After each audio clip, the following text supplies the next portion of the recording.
Apa perbedaan keyakinan Ahlus Sunnah dan Syiah dalam meyakini kewalian dan keimaman? Perbedaannya pada bab ini, perbedaan utamanya.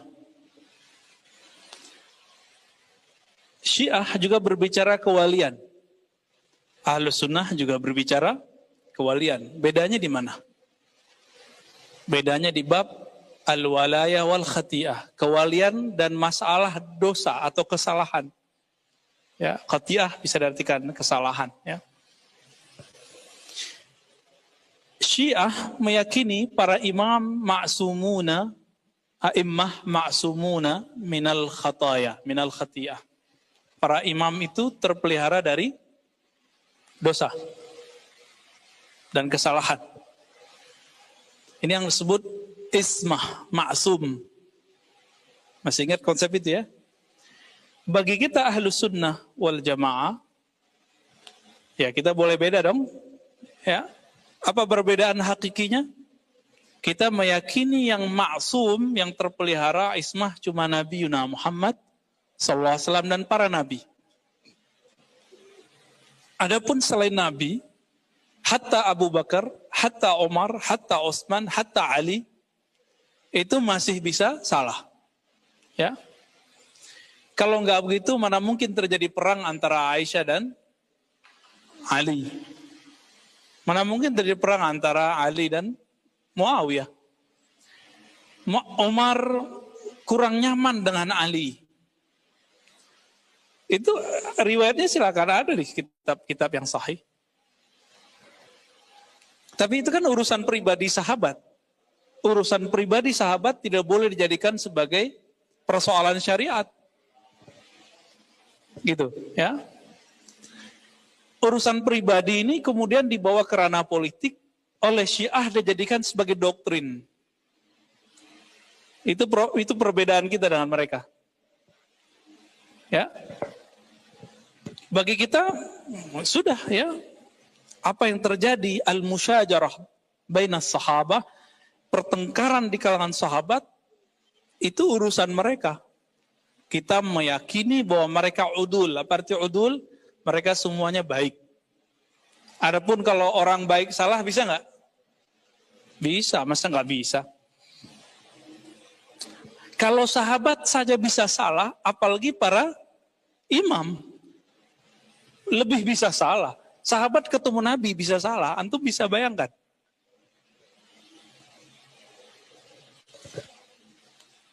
Maka orang yang meyakini mursyidnya maksum tidak salah, ini tidak disadari udah jadi Syiah. Hati-hati loh ya. Di satu bab doang, satu bab. Tanpa dia sadari. Tapi diakui Syiah enggak. Kalau mau jadi Syiah berat urusannya ya. Antum harus memahami Syiah yang mana dulu nih. Syiah Zaidiyah, Syiah Imamiyah, apa Syiah Ghulat. Ini beda loh ya. Dan yang paling lucu dalam perkembangan pemikiran, karena saya mengajarkan aliran-aliran pemikiran dulu selama 7 tahun di kampus UIN, sampai kitab-kitab filsafat kita ikut mengajarkan dulu, sampai Ibnu Sina waktu ngajar S2 di fakultas. Ya. S1 saya ngajar kitab-kitab kalam, Al-Farqu Bainal Firaq, aliran-aliran. Perbedaannya Ahlus Sunnah apa? Al-Milal wa Nihal, Syarah Fiqhul Akbar. Dulu kita ngajarnya pakai kitab. Enggak main ngoceh-ngoceh doang. Enggak. Alhamdulillah Allah bimbing seperti itu. Perbedaannya apa? Perbedaannya yang paling mencolok nanti itu udah bab ismah ini, ya. Al-ismatul a'immah. Jadi, kalau kita ini pasti setiap antum ini punya mursyid. Punya guru. Mursyid artinya apa mursyid? Arsyada yursyidu irsyadan. Mentor rohani, kira-kira begitu. Pembimbing rohani. Punya ya? Kalau kita punya pembimbing rohani, baik adanya di kampung kita, di tempat kita tinggal atau jauh, antum meyakini dia suci tidak pernah salah atau bisa saja salah? Bisa saja salah. Bisa berdosa. Inilah jawaban Imam Junaid. Apakah wali mungkin berdosa besar? Beliau jawab, itu takdir dari Allah. Udah ketetapannya. Kalau bukan wali pasti begitu. Kalau bukan nabi pasti bisa kena. Ini perbedaan penting nih, ya. Jangan sampai salah. Maka nanti kalau kita melihat kiai, syekh, mursyid salah dan berdosa, antum bilang apa? Percuma aja nih bertorekot, begitu. Masa mursyid begitu? Hati-hati. Kalau udah ngomong begitu berarti meyakini mursyid suci, hati-hati. Mursyid itu suci cuma hatinya. Fisiknya, nafsiyahnya nggak sama kayak sama orang biasa. Hatinya Allah jaga. Dengan apa Allah jaga? Dengan pandangan Allah kepadanya. Kenapa Allah selalu memandang kalbu seorang mursyid? Karena kalbu dia setia kepada Allah Subhanahu wa ta'ala. Kalau kita kan kurang setia sama Allah. Setia nggak antum sama Allah? Atau masih meragukan Allah? Setia pertama keyakinan, tasdik namanya. Percaya aja dulu. Yang kedua naik. Apa? Setelah kita percaya, baru naik. Kalau kepercayaannya itu dipupuk baru jadi tauhid. Tauhidnya dipupuk, tauhid kan meyakini bahwa Allah itu benar-benar ada dan esa. Tauhid. Dipupuk terus, baru jadi ma'rifat. Ma'rifat dipupuk terus, baru jadi waliullah. Gitu. Maka standar wali itu dalam kitab-kitab ulama kita dan ajaran-ajaran mereka apa? Orang yang mengenal Allah Subhanahu wa ta'ala. Itu standar yang diajarkan oleh guru-guru kita ya. Guru kita ya dari gurunya, guru itu sampai ke Rasulullah sama. Nah itu perbedaan istilah aja. Jadi kenapa Allah menjaga kolbu para mursyid? Karena dia setia kepada Allah Subhanahu wa ta'ala. Ya, semoga kita dijadikan hamba-hamba yang kolbunya setia. Meskipun setiap hari bermularan dosa, setiap hari kita bisa salah, setiap hari kita bisa keliru, terjebak lagi. Semoga Allah tidak mencabut pandangan rahmatnya dari kita. Amin ya rabbal alamin. Qala al-musannif, qala lahu al-qail, fama halu hadha alladhi tasifuhu bihadhi sifat fi waqti al-maqdur alaihi min al-ma'siyah. Qala haluhu la yusaf. Ya. Jadi ada orang nanya, wali itu kalau sedang maksiat, takdir dia maksiat, itu masih wali nggak gitu? Itu keadaannya apa gitu? Haluhu la yusaf. Halnya tidak disifatkan. Maksudnya, kalau wali bermaksiat, orang biasa dulu ya. Antum, saya nih, antum maksiat. Kita kan orang biasa. Kita orang biasa bermaksiat, mukmin.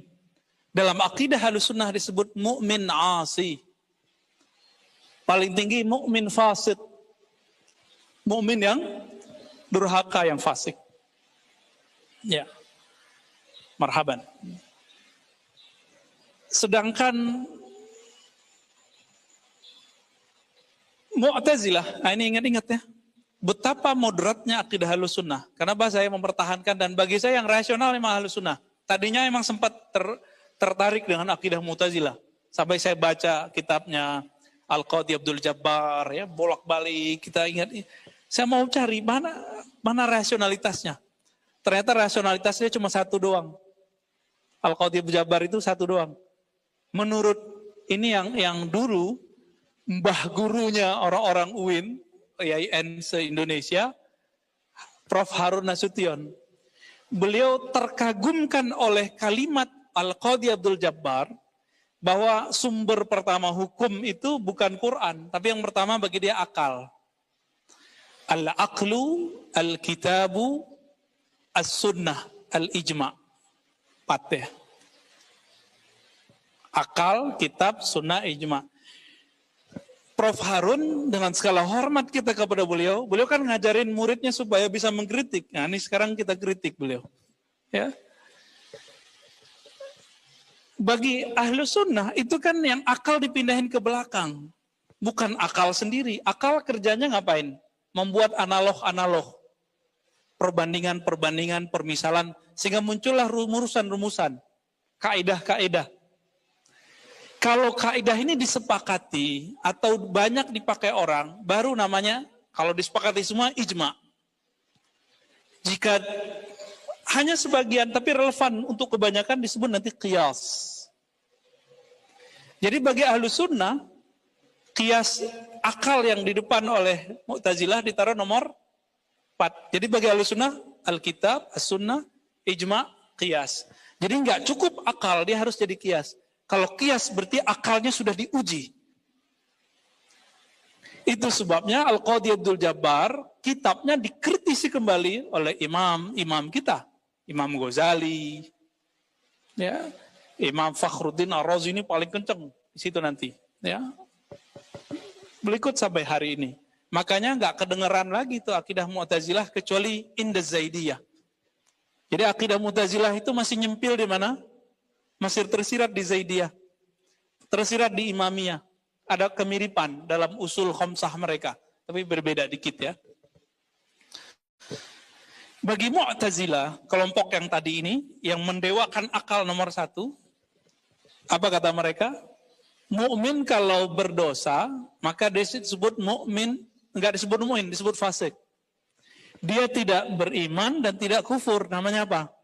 Fasik. Status fasik ini, kata Al-Qadhi Abdul Jabbar, disebut al-manzilah mainal manzilatain. Status antara dua status. Status mukmin, status kafir. Bukan mukmin, bukan kafir, namanya apa? Bagi dia fasik. Berarti istilah fasiknya Mu'tazilah beda dengan istilah fasik versi Ahlus Sunnah. Saya menganggap diri saya fasik karena saya berdosa tiap hari. Tapi, apakah saya menganggap diri saya kafir? Kan enggak. Maka Mu'tazilah menyebutkan orang yang meninggal dalam keadaan berdosa, mukmin nih. Maka nanti kalau masuk ke akhirat, kemana perginya? Bukan di sorga, bukan di neraka. Bukan begitu. Itu pemahaman yang salah. Tanda enggak baca kitab Mu'tazilah. Cuma sayangnya hampir di semua UIN, IAIN, bahkan di kampus-kampus Timur Tengah yang dipahami seperti itu. Ada tempat antara surga dan neraka. Itu khata' jali. Buka aja kitab dia. Kitab dia sudah ada PDF-nya kok. Kita sudah cetak juga ya.